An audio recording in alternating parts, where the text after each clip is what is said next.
हिंदी साहित्य में आइए सुनते हैं मुंशी प्रेमचंद द्वारा रचित निमंत्रण। स्वर है चंद्रशेखर। पंडित मोटेराम शास्त्री ने अंदर जाकर अपने विशाल उदर पर हाथ फेरते हुए यह पद पंचम स्वर में गाया। अजगर करे न चाकरी, पंछी करे न काम, दास मलूका कह गए सबके दाता राम। सोना ने प्रफुल्लित होकर पूछा, कोई मीठी ताजी खबर है क्या? शास्त्री जी ने पैंतरे बदल कर कहा, मार लिया आज। ऐसा ताक कर मारा कि चारों खाने चित, सारे घर का न्योता, सारे घर का। वह बढ़ बढ़ कर हाथ मारूंगा कि देखने वाले दंग रह जाएंगे। उधर महाराज तो अभी से अधीर हो रहे हैं। सोना, कहीं पहले की बात भांति अब भी धोखा न हो जाए। पक्का पोढ़ा कर लिया है ना? मोटेराम ने मूछें ऐंठते हुए कहा, ऐसा असगुन मुंह से न निकालो। बड़े जब तब के बाद यह शुभ दिन आया है। जो तैयारियां करनी हो कर लो। सोना, वह तो करूंगी ही। क्या इतना भी नहीं जानती? जन भर घास थोड़ी ही खोदती रही हूँ, मगर है घर भर का ना।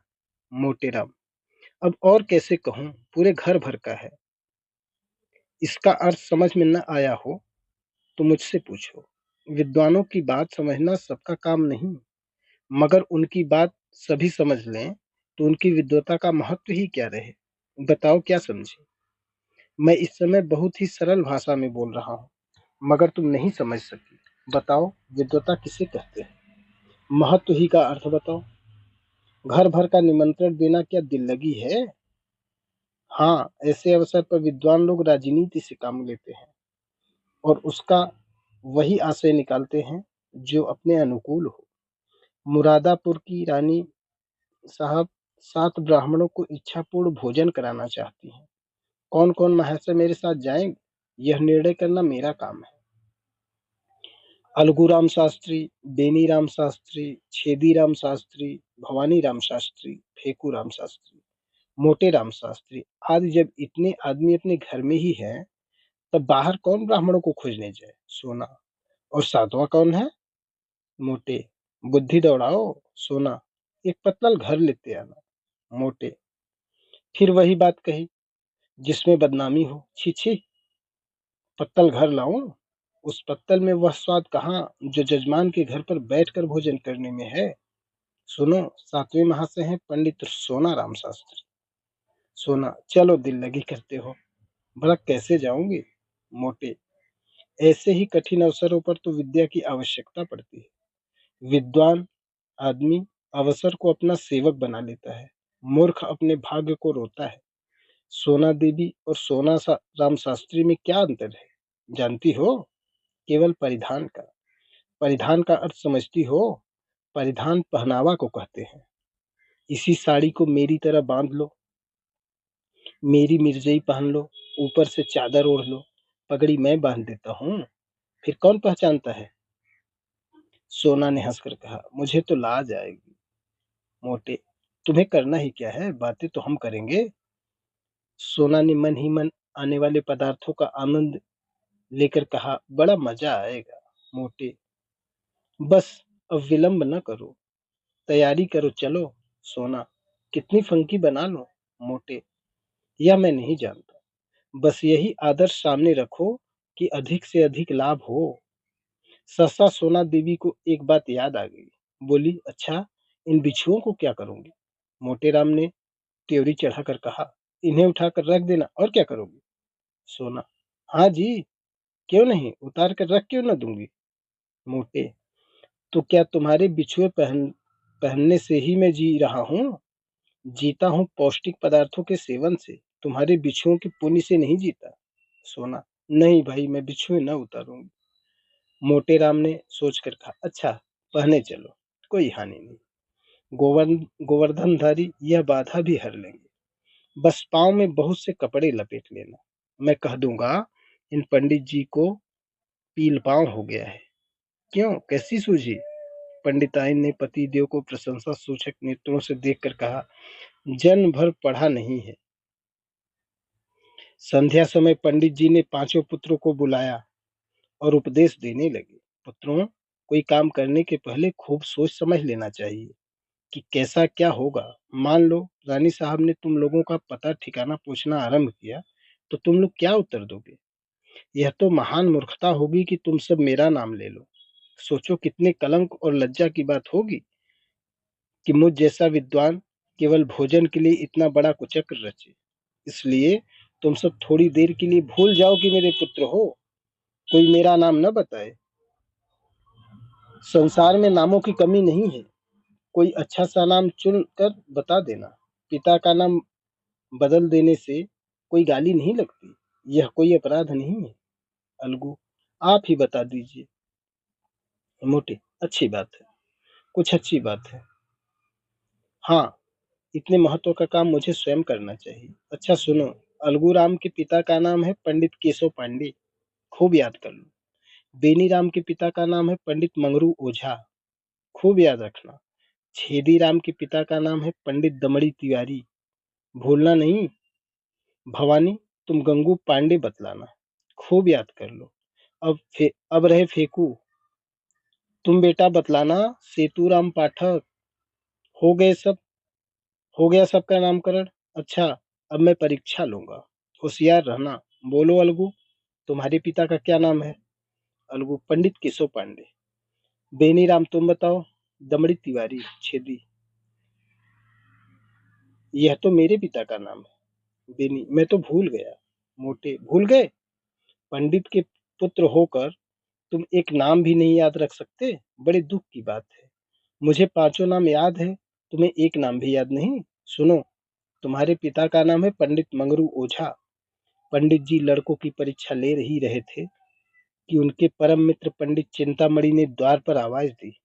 पंडित मोटे राम के ऐसे घबराए कि सिर पैर की सुधि न रही। लड़कों को भगाना ही चाहते थे कि पंडित चिंतामणि अंदर चले आए। दोनों सज्जनों में बचपन से ही गाढ़ी मित्रता थी। दोनों बहुधा एक साथ भोजन करने जाया करते थे, और यदि पंडित मोटेराम अव्वल रहते तो पंडित चिंतामणि के द्वितीय पद में कोई बाधा न हो सकता था। पर आज मोटेराम जी अपने मित्र को साथ नहीं ले जाना चाहते थे। उनको साथ ले जाना अपने घर वालों में से किसी एक को छोड़ देना था, और इतना महान आत्मत्याग करने के लिए वे तैयार न थे। चिंतामणि ने यह समारोह देखा तो प्रसन्न होकर बोले, क्यों भाई, अकेले ही अकेले? मालूम होता है आज कहीं गहरा हाथ मारा है। मोटेराम ने मुंह लटका कर कहा, कैसी बातें करते हो मित्र, ऐसा तो कभी नहीं हुआ कि मुझे कोई अवसर मिला हो और मैंने तुम्हें सूचना न दी हो। कदाचित कुछ समय ही बदल गया है, या किसी ग्रह का फेर है, कोई झूठ को भी नहीं बुलाता। पंडित चिंतामणि ने अविश्वास के भाव से कहा, कोई न कोई बात तो है, अवश्य है मित्र, नहीं तो ये बालक क्यों जमा हो हैं?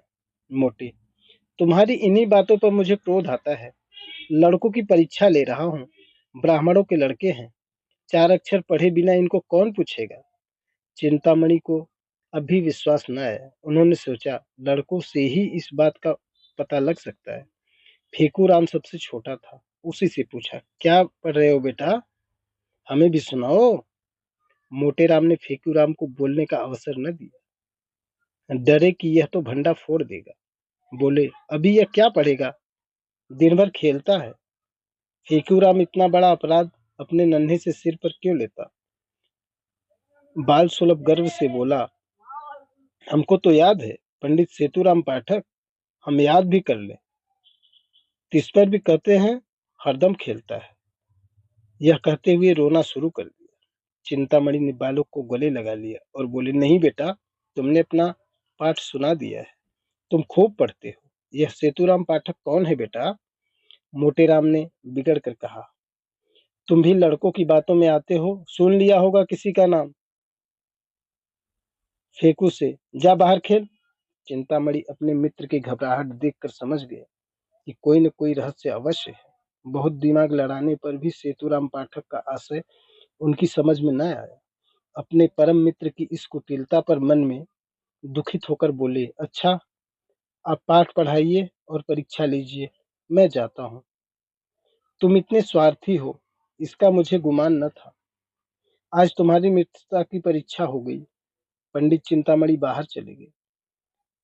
मोटे राम जी के पास उन्हें मनाने के लिए समय न था। फिर परीक्षा लेने लगे। सोना ने कहा, मना लो, रूठे जाते हैं, फिर परीक्षा लेना। मोटे, जब कोई काम पड़ेगा मना लूंगा। निमंत्रण की सूचना पाते ही इनका सारा क्रोध शांत हो जाएगा। हाँ, भवानी, तुम्हारे पिता का क्या नाम है, बोलो। भवानी, गंगू पांडे। मोटे, और तुम्हारे पिता का नाम फेंकू। फेंकू, बता तो दिया, उस पर कहते हो पढ़ता नहीं। मोटे, हमें भी बता दो। फेंकू, सेतुराम पाठक तो है। मोटे, बहुत ठीक, हमारा लड़का बड़ा राजा है। आज तुम्हें अपने साथ बैठाएंगे और सबसे अच्छा माल तुम्ही को खिलाएंगे। सोना, हमें भी कोई नाम बता दो। मोटे राम ने रसिकता से मुस्कुराकर कहा, तुम्हारा नाम है पंडित मोहन स्वरूप शुक्ल। सोना देवी ने लजाकर सिर झुका दी। सोना देवी तो लड़कों को कपड़े पहनाने लगी। उधर फेकू आनंद की उमंग में घर के बाहर निकला। पंडित चिंतामणि रूठ कर तो चले गए थे, पर कुतूहलवश अभी तक द्वार पर दुबके खड़े थे। इन बातों की भनक इतनी देर में उनके कानों में पड़ी। उसे यह तो ज्ञात हो गया था कि कहीं निमंत्रण है, पर कहाँ है, कौन कौन से लोग निमंत्रित हैं, यह ज्ञात न हुआ। इतने में फेंकू बाहर निकला तो उन्होंने उसे गोद में उठा लिया और बोले, कहाँ न्योता है बेटा। अपनी जान में तो उन्होंने बहुत धीरे से पूछा था, पर न जाने कैसे पंडित मोटेराम के कान में भनक पड़ गई। तुरंत बाहर निकल आए। देखा तो चिंतामणि जी फेंकू को गोद में लिए हुए कुछ पूछ रहे हैं। लपक कर लड़के का हाथ पकड़ लिया और चाहा कि उसे अपने मित्र की गोद से छीन ले, मगर चिंतामणि जी को अभी अपने प्रश्न का उत्तर न मिला था। अतएव वे लड़के का हाथ छुड़ाकर उसे लिए हुए अपने घर की ओर भागे। मोटे राम भी यह कहते हुए उनके पीछे दौड़े, उसे क्यों लिए जाते हो, धूर्त कहीं का दुष्ट। चिंतामणि, मैं कह देता हूँ, इसका नतीजा अच्छा न होगा। फिर कभी निमंत्रण में न ले जाऊंगा। भला चाहते हो तो उसे उतार दो। मगर चिंतामणि ने एक न सुनी, भागते ही चले गए। उनकी देह अभी संभाल के बाहर न हुई थी, दौड़ सकते थे, मगर मोटे राम जी को एक एक पग आगे बढ़ाना दुष्कर हो रहा था। भैंसे की भांति हाँफते थे और नाना प्रकार के विशेषणों का प्रयोग करते हुए दुल्की चाल में चले जाते थे। और यद्यपि प्रतिक्षण अंतर बढ़ता जाता और पीछा न छोड़ते थे। अच्छी घुड़दौड़ थी। नगर के दो महात्मा दौड़ते हुए ऐसे जान पड़ते मानो दो गैंडे चिड़ियाघर से भागे आते। सैकड़ों आदमी तमाशा देखने लगे। कितने ही बालक उनके पीछे तालियां बजाते हुए दौड़े। कदाचित यह दौड़ पंडित चिंतामणि के घर पर ही समाप्त होती, पर पंडित मोटेराम धोती के ढीली हो जाने के कारण उछलकर गिर पड़े। चिंतामणि ने पीछे फिरकर यह दृश्य देखा तो रुक रुक गए और फेकू राम से पूछा, क्यों बेटा, कहाँ न्योता है। फेकू, बता दे तो हमें मिठाई दोगे ना। चिंता, हाँ दूंगा, बताओ। फेंकू, रानी के यहाँ। चिंता, कहाँ की रानी। फेंकू, यह मैं नहीं जानता, कोई बड़ी रानी है। नगर में कई बड़ी बड़ी रानियां थी। पंडित जी ने सोचा, सभी रानियों के द्वार पर चक्कर लगाऊंगा। जहां भोज होगा वहां कुछ भीड़ भाड़ होगी ही, पता चल जाएगा। यह निश्चय करके वे लौट पड़े।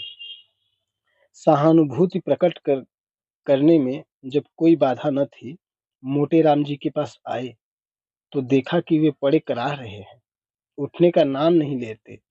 घबरा कर पूछा, गिर कैसे पड़े मित्र, यहाँ कहीं गड्ढा भी तो नहीं है। मोटे, तुमसे क्या मतलब, तुम लड़के को ले जाओ, जो कुछ पूछना है पूछ लो। चिंता, मैं यह कपट व्यवहार नहीं करता, दिल लगी की थी, तुम बुरा मान गए। ले उठ तो बैठ, राम का नाम लेके। मैं सच कहता हूँ, मैंने कुछ नहीं पूछा। मोटे, चल झूठा। चिंता, जनेऊ हाथ में लेकर कहता हूँ। मोटे, तुम्हारी शपथ का विश्वास नहीं। चिंता, तुम मुझे इतना धूर्त समझते हो। मोटे, इससे कहीं अधिक, तुम गंगा में डूब कर शपथ खाओ तो भी मुझे विश्वास न आए। चिंता, दूसरा यह बात कहता तो मैं मुंह उखाड़ लेता। मोटे, तो फिर जाओ। चिंता, पहले पंडिताइन से पूछ आओ। मोटे राम, यह भस्मक व्यंग न सह सके, चट उठ बैठे और पंडित चिंतामणि का हाथ पकड़ लिया। दोनों मित्रों में मल्ल युद्ध होने लगा। दोनों हनुमान जी की स्तुति कर रहे थे और इतने जोर से गरज गरज कर मानो सिंह दहाड़ रहे हों।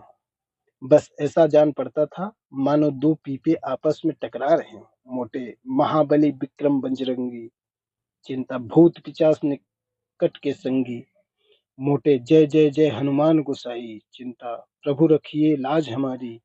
मोटे बिगड़ कर, यह हनुमान चालीसा में नहीं है। चिंता, यह हमने स्वयं रचा है। क्या तुम्हारी तरह की यह रटंत विद्या है? जितना चाहो उतना रच दें। मोटे, अबे हम रचने पर आ जाएं तो एक दिन में 1 लाख स्तुतियां रच डालें, किंतु इतना अवकाश किसे है? दोनों महात्मा अलग खड़े होकर अपने अपने रचना कौशल की डींगे मार रहे थे। मल्ल युद्ध शास्त्रार्थ रूप धारण करने लगा, जो विद्वानों के लिए उचित है। इतने में किसी ने चिंतामणि के घर जाकर कह दिया कि पंडित मोटेराम और चिंतामणि जी में बड़ी लड़ाई हो रही है। चिंतामणि चिंतामणि जी 3 महिलाओं के स्वामी थे, कुलीन ब्राह्मण थे, पूरे 20 विषय। उस पर विद्वान भी उच्च कोटि के, दूर दूर तक जजमानी थी। ऐसे पुरुषों को सब अधिकार है। कन्या के साथ साथ जब प्रचुर दक्षिणा भी मिलती हो, तब कैसे इनकार किया जाए? इन तीनों महिलाओं का सारे मोहल्ले में आतंक छाया हुआ था। पंडित जी ने उनके नाम बहुत ही रसीले रखे थे। बड़ी स्त्री को इमरती, मझली को गुलाब जामुन और छोटी को मोहन भोग कहते थे। पर मोहल्ले वालों के लिए तीनों महिलाएं त्रायत्राप से कम न थी। घर में नित्य आंसुओं की नदी बहती रहती। खून की नदी तो पंडित जी ने भी कभी नहीं बहाई, अधिक से अधिक शब्दों की ही नदी बहती। पर मजाल न थी कि बाहर का आदमी किसी को कुछ कह जाए। संकट के समय तीनों एक हो जाती थी। यह पंडित जी के नीत चातुर्य का सुफल था। ज्यों ही खबर मिली कि पंडित चिंतामणि पर संकट पड़ा हुआ है, तीनों त्रिदोष की भांति कुपित होकर घर से निकली और उसमें जो अन्य दोनों जैसी मोटी नहीं थी, सबसे पहले समर भूमि में जा पहुंची। पंडित मोटेराम जी ने उन्हें आते देखा तो समझ गए कि अब कुशल नहीं।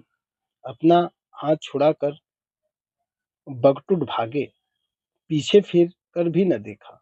चिंतामणि जी ने बहुत ललकारा, पर मोटेराम के कदम न रुके। चिंता, अजी भागे क्यों? ठहरो, कुछ मजा तो चखते जाओ। मोटे, मैं हार गया भाई, हार गया। चिंता, अभी कुछ दक्षिणा तो लेते जाओ। मोटेराम ने भागते हुए कहा, दया करो भाई, दया करो। 8 बजते बजते पंडित मोटेराम ने स्नान किया और पूजा करके कहा, अब विलंब नहीं करना चाहिए। फंकी तैयार है ना? सोना, फंकी लिए तो कब से बैठी हूँ। तुम्हें तो जैसे किसी बात की सुध ही नहीं रहती। रात को कौन देखता है कि कितनी देर तक पूजा करते हो? मोटे, मैं तुमसे एक नहीं 1000 बार कह चुका हूँ कि मेरे कामों में मत बोला करो। तुम नहीं समझ सकती कि मैंने इतना विलंब क्यों किया। तुम्हें ईश्वर ने इतनी बुद्धि ही नहीं दी। जल्दी जाने से अपमान होता है। जजमान समझता है कि लोभी है, भुक्खड़ है, इसलिए चतुर लोग विलंब किया करते हैं, जिसमें जजमान समझे कि पंडित जी को इसकी सुध ही न थी, भूल गए होंगे, बुलाने को आदमी भेजें। इस प्रकार जाने में जो मान महत्व है, वह मरभूखों की तरह जाने में क्या कहीं हो सकता है? मैं बुलाने की प्रतीक्षा कर रहा हूँ, कोई न कोई आता ही होगा। लाओ, थोड़ी फंकी बालकों को खिला ही दो। सोना, उन्हें तो मैंने सांझ ही को खिला दी थी। मोटे, कोई सोया तो नहीं? सोना, आज भला कौन सोएगा? सब भूख भूख चिल्ला रहे थे तो मैंने 1 पैसे का चबेना मंगा दिया। सबके सब ऊपर बैठे खा रहे हैं, सुनते नहीं? मारपीट हो रही है। मोटेराम ने दांत पीस कर कहा, जी चाहता है कि तुम्हारी गर्दन पकड़कर ऐंठ दूं। भला इस बेला चबेना मंगाने का क्या काम था? चबेना खा लेंगे तो वहां क्या तुम्हारा सिर खाएंगे? छी छी, जरा भी बुद्धि नहीं है। सोना ने अपराध स्वीकार करते हुए कहा, हाँ, भूल गई। पर सबके सब इतना कोलाहल मचाए हुए थे कि सुना ही नहीं जाता था।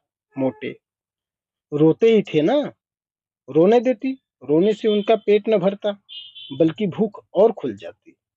सहसा एक आदमी ने बाहर से आवाज दी, पंडित जी, महारानी बुला रही हैं और लोगों को लेकर जल्दी चलो।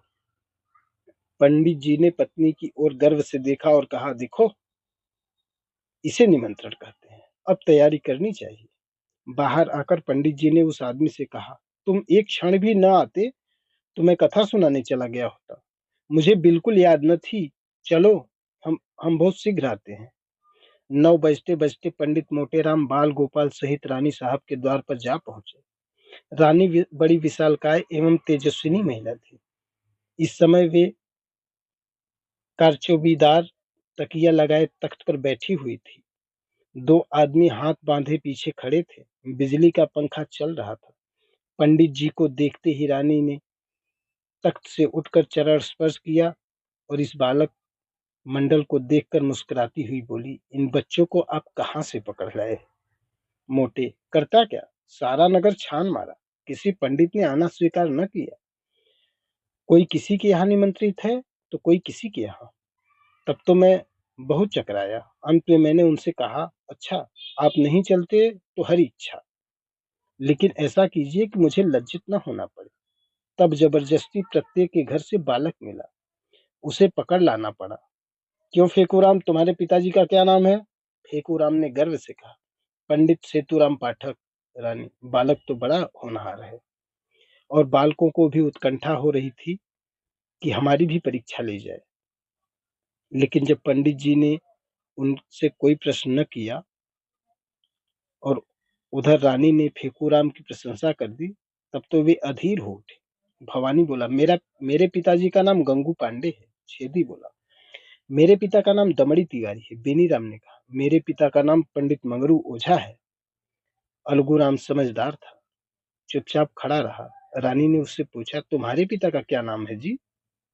अलगूराम को इस वक्त पिता का निर्दिष्ट नाम याद न आया। न यही सूझा कि कोई और नाम ले लें। हत बुद्धि सा खड़ा रहा। पंडित मोटेराम ने जब उसकी ओर दांत पीसकर देखा, तब रहा सहा हवास भी गायब हो गया। फेकूराम ने कहा, हम बता दें भैया, भूल गए? रानी ने आश्चर्य से पूछा, क्या, अपने पिता का नाम भूल गया? यह तो विचित्र बात है।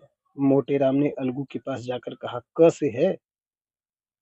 अलगूराम बोल उठा, केशव पांडे। रानी तो अब तक क्यों चुप था। मोटे, कुछ ऊंचा सुनता है सरकार। रानी, मैंने सामान तो बहुत सा मंगवाया है, सब खराब होगा, लड़के क्या खाएंगे। मोटे, सरकार, इन्हें बालक न समझें। इनमें जो सबसे छोटा है, यह तो 2 पत्तल खाकर उठेगा। जब सामने पत्तलें पड़ गईं और भंडारी चांदी की थालों में एक से एक उत्तम पदार्थ ला लाकर परसने लगा, तब पंडित मोटेराम जी की आंखें खुल गईं। उन्हें आए दिन निमंत्रण मिलते रहते थे, पर ऐसे अनुपम पदार्थ कभी सामने न आए थे। घी की ऐसी सौधी सुगंध उन्हें कभी न मिली थी। प्रत्येक वस्तु से केवड़े और गुलाब की लपटें उड़ रही थी। घी टपक रहा था। पंडित जी ने सोचा, ऐसे पदार्थों से कभी पेट भर सकता है? मानो खा जाऊं, फिर भी और खाने को जी चाहे। देवतागण इनसे उत्तम और कौन से पदार्थ खाते होंगे? इनसे उत्तम पदार्थों की तो कल्पना भी नहीं हो सकती। पंडित जी को इस वक्त अपने परम मित्र पंडित चिंतामणि की याद आई। अगर वे होते तो रंग जम जाता, उनके बिना रंग फीका रहेगा। यहाँ दूसरा कौन है जिससे लाग डांट करूं? लड़के दो दो पत्तलों में चें बोल जाएंगे। सोना कुछ साथ देगी, मगर कब तक? चिंतामणि ने बिना रंग न उठेगा। वे मुझे ललकारेंगे, मैं उन्हें ललकारूंगा। उस उमंग में पत्तलों की कौन सी गिनती, हमारी देखा देखी लड़के भी डर जाएंगे। ओह, बड़ी भूख हो गई। यह ख्याल मुझे पहले न आया। रानी साहब से कहूं, बुरा तो न मानेंगी। ओह, जो कुछ हो, एक बार जोर तो लगाना ही चाहिए। तुरंत खड़े होकर रानी साहब से बोले, सरकार, आज्ञा हो तो कुछ कहो। रानी, कहिए कहिए महाराज, क्या किसी वस्तु की कमी है? मोटे, नहीं सरकार, किसी बात की नहीं। ऐसे उत्तम पदार्थ तो मैंने कभी देखे भी न थे। सारे नगर में आपकी कीर्ति फैल जाएगी। मेरे एक परम मित्र पंडित चिंतामणि जी है, आज्ञा हो तो उन्हें भी बुला लो। बड़े विद्वान कर्मनिष्ठ ब्राह्मण हैं। उनके जोड़ का इस नगर में दूसरा नहीं है। मैं उन्हें निमंत्रण देना भूल गया, अभी सुध ही न आई। रानी, आपकी इच्छा इच्छा हो तो बुला लीजिए, मगर आने जाने में देर होगी और भोजन परोस दिया गया है। मोटे, मैं अभी आता हूँ। सरकार, दौड़ता हुआ जाऊंगा। रानी, तम, मेरी मोटर ले लीजिए। जब पंडित जी चलने को तैयार हुए तब सोना ने कहा, तुम्हें आज क्या हो गया है जी? उसे क्यों बुला रहे हो? मोटे, कोई साथ देने वाला भी तो चाहिए। सोना, मैं क्या तुमसे दब जाती? पंडित जी ने मुस्कुराकर कहा, तुम जानती नहीं, घर की बात है। घर की बात और दंगल की बात और है। पुराना खिलाड़ी मैदान में आ जाए, जितना नाम करेगा उतना नया पट्टा नहीं कर सकता। वहां बल का काम नहीं, साहस का काम है। बस यहाँ भी वही हाल समझो। झंडे गाड़ दूंगा, समझ लेना। सोना, कहीं लड़के सो जाते जाए तो? मोटे, और भूख खुल जाएगी। जगह तो मैं लूंगा। सोना, देख लेना, आज वह तुम्हें पछाड़ देगा। उसके पेट में तो शनिचर है। मोटे, बुद्ध की सर्वथा प्रधानता रहती है। यह न समझो कि भोजन करने की कोई विद्या नहीं होती। इसका भी एक शास्त्र है, जिसे मथुरा के शनिचरानंद महाराज ने रचा है। चतुर आदमी थोड़ी सी जगह में गृहस्थी का सब सामान रख देता है। अनाड़ी बहुत सी जगह में भी यही सोचता है कि कौन सी वस्तु कहाँ रखूं। गंवार आदमी पहले से ही हबक हबक कर खाने लगता है और चट कर लोटा पानी पीकर अफर जाता है। चतुर आदमी बड़ी सावधानी से खाता है। उसको कौर नीचे उतारने के लिए पानी की आवश्यकता नहीं पड़ती। देर तक भोजन करते रहने से वह सुपाच्य भी हो जाता है। चिंतामणि मेरे सामने क्या ठहरेगा? चिंतामणि जी अपने आंगन में उदास बैठे हुए थे। जिस प्राणी को यह अपना परम हितैषी समझते थे, जिसके लिए वे अपने प्राण तक देने को तैयार रहते थे, उसी ने आज उनके साथ बेवफाई की। बेवफाई ही नहीं की, उन्हें उठाकर दे मारा। पंडित मोटे राम के घर से तो कुछ जाना जाता न था। अगर वे चिंतामणि जी को साथ ले जाते तो क्या रानी साहब उन्हें दुत्कार देती?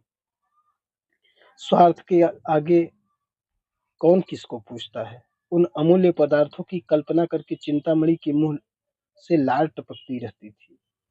अब सामने पत्तल आ गई होगी, अब थालों में अमृतियां आई होगी, भंडारी जी आए होंगे। ओहो, कितनी सुंदर कोमल कुरकुरी रसीली मिर्तियां होंगी। अब बेसन के लड्डू आए होंगे। ओहो, कितने सुडौल मेवों से भरे हुए घी से तरातर लड्डू होंगे। मुंह में रखते ही घुल जाते होंगे, जीभ भी न डुलानी पड़ती होगी। आहा, अब मोहन भोग आया होगा। हाय रे दुर्भाग्य, मैं यहाँ पड़ा सड़ रहा हूँ और वहां यह बहार। बड़े निर्दयी हो मोटे राम, तुमसे इस निष्ठुरता की आशा न थी। इमरती देवी बोली, तुम इतना दिल छोटा क्यों करते हो? पितृपक्ष तो आ ही रहा है, ऐसे ऐसे न जाने कितने आएंगे। चिंतामणि, आज किसी अभागे का मुंह देखकर उठा था। लाओ तो पत्रा देखूं, कैसा मुहूर्त है। अब नहीं रहा जाता, सारा नगर छान डालूंगा। कहीं तो पता चलेगा। नासिका तो दाहिनी चल रही है। एकाएक मोटर की आवाज आई। उसके प्रकाश से पंडित जी का सारा घर जगमगा उठा। वे खिड़की से झांकने लगे तो मोटे राम को मोटर से उतरते देखा। एक लंबी सांस लेकर चारपाई पर गिर पड़े। मन में कहा कि दुष्ट, भोजन करके अब यहाँ मुझसे बखान करने आया है। अमृति देवी ने पूछा, कौन है? दाढ़ी जार इतनी रात को जगावत है। मोटे, हम हैं हम, गाली न दो। अमृति देवी, अरे दूर मोझू से, ते कौन है? कहते हैं हम हैं। कौन है? मोटे, अरे हमारी बोली नहीं पहचानती हो? खूब पहचान लो, हम हैं तुम्हारे देवर। अमृति, ए दूर, तेरे मुंह में का लगे? तमाम गालियां देती हुई। मोटे, अरे हम हैं मोटे राम शास्त्री, क्या इतना भी नहीं पहचानती? चिंतामणि घर में है। अमृति ने किवाड़ खोल दिया और तिरस्कार भाव से बोली, अरे तुम थे तो नाम क्यों नहीं बताते थे? जब इतनी गालियां खा ली तो बोल निकला, क्या है क्या? मोटे, कुछ नहीं, चिंतामणि जी को शुभ संवाद देने आया हूँ। रानी साहब ने उन्हें याद किया है। मृति, भोजन के बाद बुलाकर क्यों, क्या करेंगी? मोटे, अभी भोजन कहाँ हुआ है। मैंने जब इनकी विद्या, कर्मनिष्ठा, सद्विचार की प्रशंसा की तब मुग्ध हो गई। मुझसे कहा कि उन्हें मोटर पर लाओ। क्या सो गए हैं? चिंतामणि चारपाई पर पड़े पड़े सुन रहे थे। जी में आया था चलकर मोटे राम के चरणों पर गिर पड़ो। उनके विषय में अब तक जितने भी कुत्सित विचार उठ रहे थे सब लुप्त हो गए। ग्लानि का आविर्भाव हुआ। रोने लगे। अरे भाई, आते हो या सोते ही रहोगे? यह कहते हुए मोटेराम उनके सामने जा खड़ा हुआ। चिंता, तब क्यों न ले गए?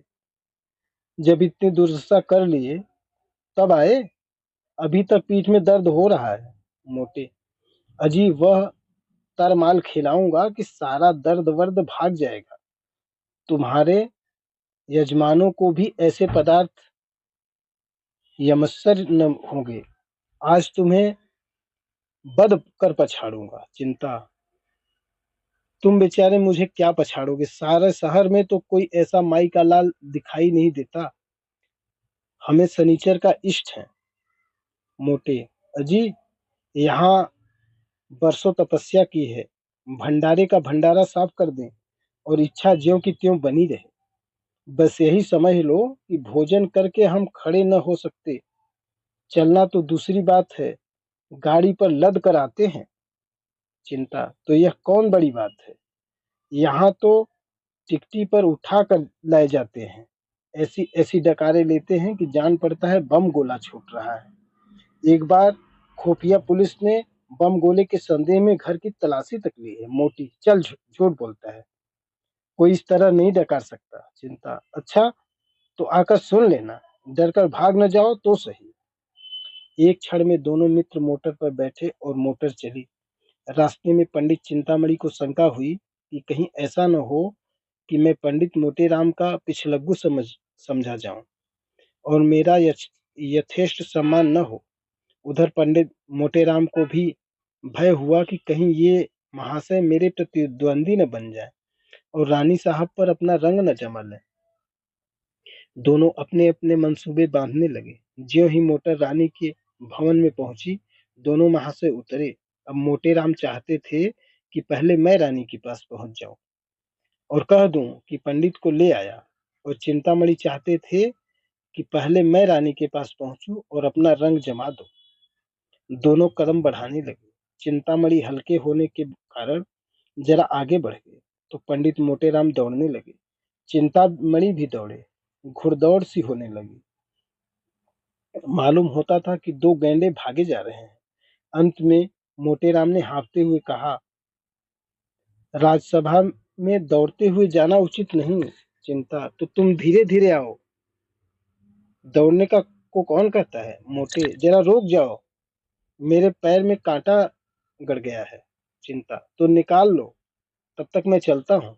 मोटे, मैं न कहता तो रानी तुम्हें न पूछती। मोटेराम ने बहुत बहाने किए पर चिंतामणि ने एक न सुना। भवन में पहुंचे। रानी साहब बैठी कुछ लिख रही थी। और रह रहकर द्वार की ओर ताक लेती थी कि सहसा पंडित चिंतामणि उनके सामने आ खड़े हुए और यों स्तुति करने लगे। हे यशोदे, तू बाल केशव मुरार नामा। रानी, क्या मतलब? अपना मतलब कहो। चिंता, सरकार को आशीर्वाद दे रहा हूँ। सरकार ने इस दास चिंतामणि को निमंत्रित करके कितना अनुग्रह किया है, उसका ब, उसका बखान शेषनाग अपनी सशस्त्र जिह्वा द्वारा भी नहीं कर सकते। रानी, तुम्हारा ही नाम चिंतामणि है? वे कहाँ रह गए? पंडित मोटेराम शास्त्री। चिंता, पीछे आ रहा है सरकार। मेरे बराबर आ सकता है भला? मेरा तो शिष्य है। रानी, अच्छा, तो वे आपके शिष्य हैं? चिंता, मैं अपने मुंह से अपनी बड़ाई नहीं करना चाहता सरकार। विद्वानों को नम्र होना चाहिए, पर जो पदार्थ यथार्थ है वह तो संसार जानता है सरकार। मैं किसी से वाद विवाद नहीं करता, यह मेरा अनुशीलन है। मेरे शिष्य भी बहुधा मेरे गुरु बन जाते हैं, पर मैं किसी से कुछ नहीं कहता। जो सत्य है वह सभी जानते हैं। इतने में पंडित मोटेराम भी गिरते पड़ते हाँफते हुए आ पहुंचे और यह देखकर चिंतामणि भद्रता और सभ्यता की मूर्ति बने खड़े हैं, वे दो देवोपन शांत में साथ खड़े हो गए। रानी, पंडित चिंतामणि बड़े साधु प्रकृति एवं विद्वान हैं। आप उनके शिष्य हैं, फिर भी वे आपको अपना शिष्य नहीं कहते हैं। मोटे, सरकार में मैं इनका दासानुदास हूँ। चिंता, जगताड़ी, मैं इनका चरण रज हूँ। मोटे, मैं इनके द्वार का कुकर हूँ। रानी, आप दोनों सज्जन पूज्य हैं, एक से एक बड़े हुए। चलिए भोजन कीजिए। सोना रानी बैठी पंडित मोटेराम की राह देख रही थी। पति की इस मित्र भक्ति पर उन्हें बड़ा क्रोध आ रहा था। बड़े लड़कों के विषय में तो कोई चिंता न थी, लेकिन छोटे बच्चों के साथ सो जाने का भय था। उन्हें किस्से कहानियां सुना सुनाकर बहला रही थी कि भंडारी ने आकर कहा, महाराज चलो। दोनों पंडित जी आसन पर बैठ गए। फिर क्या था, बच्चे कूद कूद कर भोजनशाला में जा पहुंचे। देखा तो दोनों पंडित दो वीरों की भांति आमने सामने डटे बैठे हैं। दोनों अपना अपना पुरुषार्थ दिखाने के लिए अधीर हो रहे हैं। चिंता, भंडारी जी, तुम परोसने में बड़ा विलंब करते हो। क्या भीतर जाकर सोने लगते हो? भंडारी, चुपाई मारे बैठे रहो, जौन कुछ हुई सब आई जाई। घबराए नहीं, तुम्हारे सिवाय और कोई जिवैया नहीं बैठा। मोटे, भैया भोजन करने के पहले कुछ देर सुभंग का स्वाद तो लो। चिंता, अजी सुभंग गया चूल्हे में। सुभंग देवता लोग लेते हैं, अपने लोग तो भोजन करते हैं। मोटे, अच्छा बताओ, पहले किस चीज पर हाथ फेरोगे? चिंता, मैं जाता हूँ भीतर से सब चीजें एक साथ ले आता हूँ। मोटे, धीरज धरो भैया, सब पदार्थों को आ जाने दो, ठाकुर जी का भोग तो लग जाए। चिंता, तो बैठे क्यों हो, तब तक भोग ही लगाओ। एक बाधा तो मिटे, नहीं तो लाओ मैं चटपट भोग लगा दूं, व्यर्थ देर करोगे। इतने में रानी आ गई। चिंतामणि सावधान हो गए, रामायण की चौपाई का पाठ करने लगे। रहा एक दिन अवध अधारा, समुझत मन दुख उभय उपारा अपारा। कौशलेश दशरथ के जाए, हम पितु वचन मानि बनि आए। उलटी पलटी लंका कपि जाहिरी, कूद पड़ा तब सिंधु मझारी। जोहि पर जाकर सत्य सनेहु, सो तेहि मिलिन कछु संदेहु। जामवंत के वचन सुहावे, मुनु हनुमान हृदय अति भावे। पंडित मोटेराम ने देखा कि चिंतामणि का रंग जमता जा रहा है, तो वे भी अपनी विद्वता प्रकट करने को व्याकुल हो उठे। बहुत दिमाग लड़ाया, पर कोई श्लोक, कोई मंत्र, कोई कविता याद न आई। तब उन्होंने सीधे सीधे राम नाम का पाठ आरंभ कर दिया। राम भज राम भज राम भज राम भज, इन्होंने इतने ऊंचे स्वर में जाप करना शुरू किया कि चिंतामणि को भी अपना स्वर ऊंचा करना पड़ा। मोटे राम और जोर से गरजने लगे। इतने में भंडारी ने कहा, महाराज अब भोग लगाइए। यह सुनकर उस प्रतिस्पर्धा का अंत हुआ। भोग की तैयारी हुई। बाल वृंद सजग हो गया। किसी ने घंटा लिया, किसी ने घड़ियाल, किसी ने शंख, किसी ने करताल और चिंतामणि ने आरती उठा ली। मोटे राम मन में ऐंठ कर रह गए।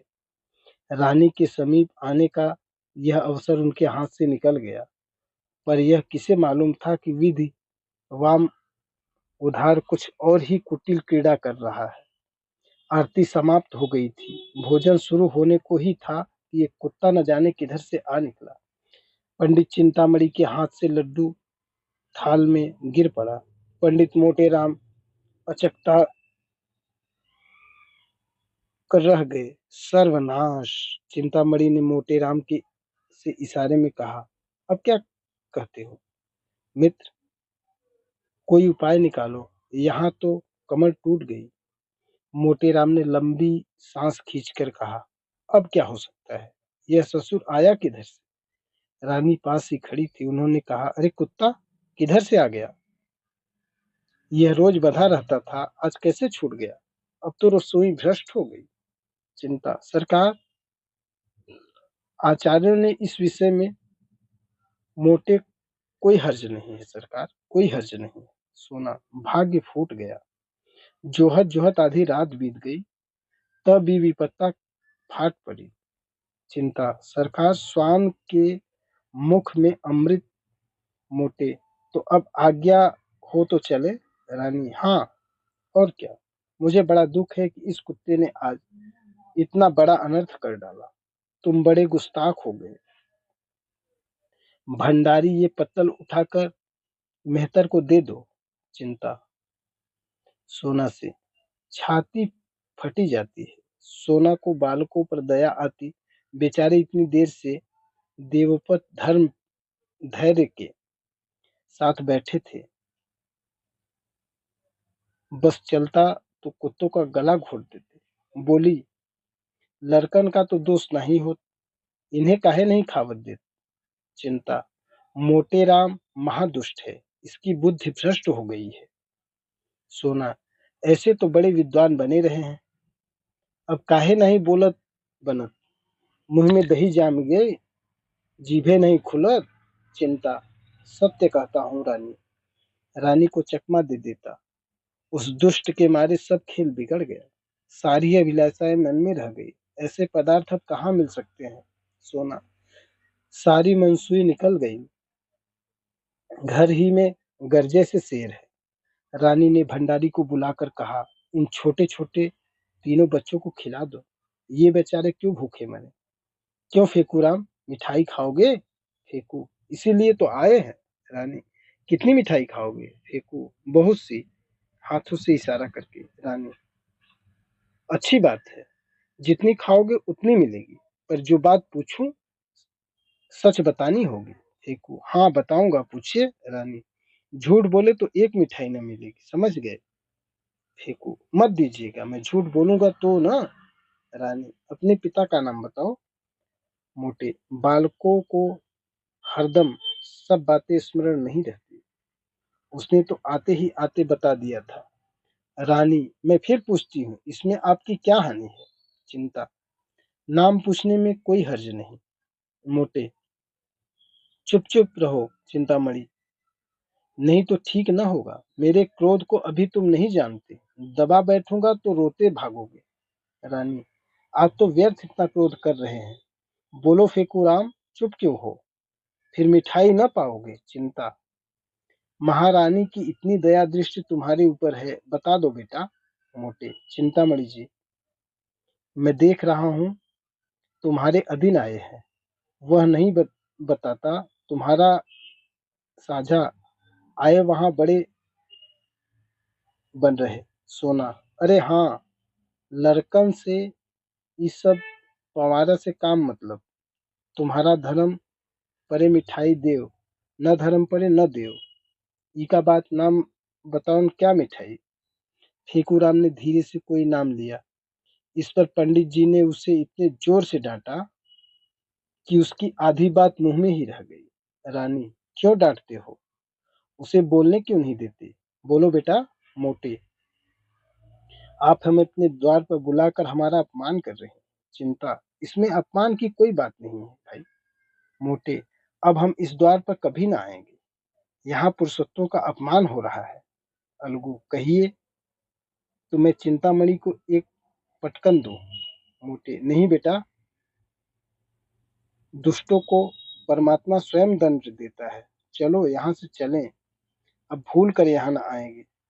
खिलाना न पिलाना, द्वार पर बुलाकर ब्राह्मणों का अपमान करना, तभी तो देश में आग लगी हुई। चिंता, मोटेराम, महारानी के सामने तुम्हें इतनी कटु बातें न करनी चाहिए। मोटे, बस चुप ही रहना, नहीं तो सारा क्रोध तुम्हारे ही सिर आएगा। माता पिता का पता नहीं, ब्राह्मण बनने चले हो। तुम्हें कौन कहता है ब्राह्मण? चिंता, जो कुछ मन चाहे कह लो, चंद्रमा पर थूकने से थूक अपने ही मुंह पर पड़ता है। जब तुम धर्म का एक लक्षण नहीं जानते, तब तुमसे क्या बात करूं? ब्राह्मण को धैर्य रखना चाहिए। मोटे, पेट के गुलाम हो, ठकुर सुहाती कर रहे हो कि एकाध पत्तल मिल जाए। यहाँ मर्यादा का पालन करते हैं। चिंता, कह तो दिया भाई कि तुम बड़े हो, मैं छोटा, अब और क्या कहूँ? तुम सत्य कहते हो, ब्राह्मण नहीं शूद्र हूँ। रानी, ऐसा न कहिए चिंतामणि जी, इसका बदला न लिया तो कहना। यह कहते हुए पंडित मोटेराम बालक वृंद के साथ बाहर चले आए और भाग्य को कोसते हुए घर चले। बार बार पछता रहे थे, किंतु चिंतामणि को क्यों बुला लिया। सोना ने कहा, भंडा फूट फाट कर बच गया। फेकुआ नाव बताई दे, काहे रे, अपने बाप के नाव बताए देते। फेंकू, और क्या, वे तो सच सच पूछती थी। मोटे, चिंतामणि ने रंग जमा लिया, अब आनंद से भोजन करेगा। सोना, तुम्हारा एको विद्या काम न आई, वो तौन बाजी मार ले गए। मोटे, मैं तो जानता हूँ, रानी ने जानबूझकर कुत्ते को बुला लिया। सोना, मैं तो ओकरा मुंह देखत ताड़ गई कि हमका पहचान गई। इधर तो ये लोग पछतावे चले आदत है। चिंतामणि की पांचों उंगली घी में है। आसन मारे भोजन कर रहे थे। रानी अपने हाथों से मिठाइयां परोस रही थी। वार्तालाप भी होता था। रानी, बड़ा धूर्त है, मैं बालकों को देखते ही समझ गई, अपनी स्त्री को भेष बदल कर लाए, उसे लज्जा न आई। चिंता, मुझे कोस रहे होंगे। रानी, मुझसे उड़ने चला था, मैंने भी कहा था बच्चा तुमको ऐसी शिक्षा दूंगी कि उम्र भर याद करोगे। टामी को बुला लिया। चिंता, सरकार की बुद्धि धन्य है। धन्यवाद।